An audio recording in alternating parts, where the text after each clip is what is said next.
ओनवित खन्ना, बॉलीवुड का चमकता हुआ सितारा। ओनवित खन्ना भारतीय फिल्म इंडस्ट्री के एक ऐसे अदाकार थे जो अपनी वजाहत, बेहतरीन अदाकारी और मुनफरिद शख्सियत के बाइस मद्दाहों के दिलों में हमेशा जिंदा रहेंगे। वो न सिर्फ एक कामयाब अदाकार थे बल्कि एक सियासतदान और रूहानियत के मुतलाशी भी रहे। इब्तिदाई जिंदगी।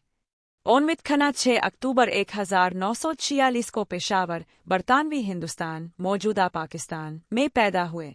उनके वालिद का ताल्लुक एक कारोबारी खानदान से था और काम पाकिस्तान के बाद उनका खानदान मुंबई मुंतकिल हो गया। ओनवित खन्ना ने अपनी इब्तिदाई तालीम Saint Xavier's high school, Mumbai और फिर सुधमाया हाई स्कूल, ग्वालियर से हासिल की। बाद में उन्होंने सैयद हम कॉलेज, मुंबई से ग्रेजुएशन मुकम्मल किया। फिल्मी करियर का आगाज। ओनवित खन्ना को बचपन से ही फिल्मों का शौक था, मगर उनके वालिद चाहते थे कि वो कारोबार संभाले। ताहम किस्मत ने उनके लिए कुछ और ही लिखा था। 1968 में उन्हें सनील दत्त की फिल्म मन का मैयत में एक विलन के तौर पर काम करने का मौका मिला, जिससे उनके फिल्मी सफ़र का आगाज हुआ।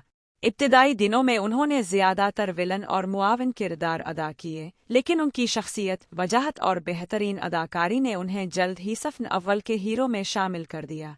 उरूज का दौर।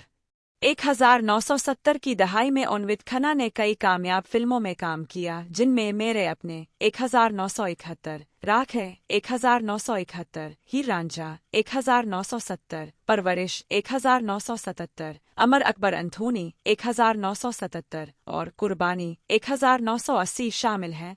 उनकी जोड़ी अमिताभ बच्चन के साथ खासी मकबूल हुई और वो शशि कपूर, ऋषि कपूर, जितेंद्र और धर्मेंद्र के हमरा सुपरस्टार बन गए।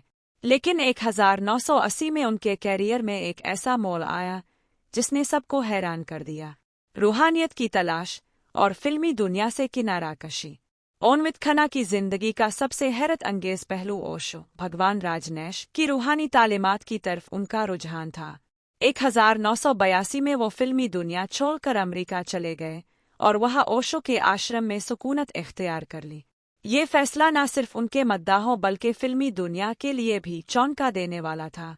तकरीबन 5 साल तक वो फिल्मों से गायब रहे और अपने रूहानी गुरु के साथ वक्त गुजारा। वापसी और सियासत में एंट्री। 1987 में ओनवित खन्ना ने दोबारा फिल्मी दुनिया में कदम रखा और इंसाफ 1987, दीवान 1988, चांदनी 1989, फर्ज 1997 और तुलसी 2008 जैसी फिल्मों में काम किया। 1997 में उन्होंने सियासत में कदम रखा और भारतीय जनता पार्टी (बीजेपी) में शामिल हो गए। वो 1998 से 2009 और फिर 2014 में भारतीय पार्लियामेंट के रुकन मुंतखब हुए। शादी, खानदानी जिंदगी और आखिरी दिन। ओनवित खन्ना की पहली शादी गीतांजलि खन्ना से हुई, जिनसे उनके 2 बेटे अक्षय खन्ना और राहुल खन्ना पैदा हुए। ताहम ओशो के आश्रम जाने के बाद उनकी इज़्दिवाजी जिंदगी मुतासिर हुई और 1985 में उनकी तलाक हो गई।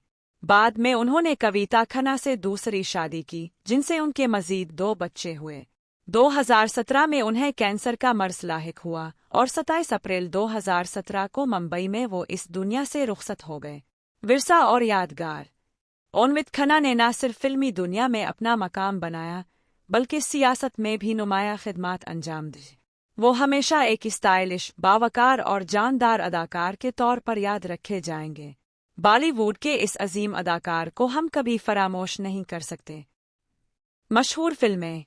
कुर्बानी 1980, अमर अकबर अंथोनी 1977, परवरिश 1977, राखे 1971, इंसाफ 1987, दीवान 1988, चांदनी 1989। मशहूर डायलॉग्स। चूर की दाली में तिनका और ये तिनका में नहीं छोड़ूंगा। किस्म है माँ की, आज किसी को नहीं छोड़ूंगा।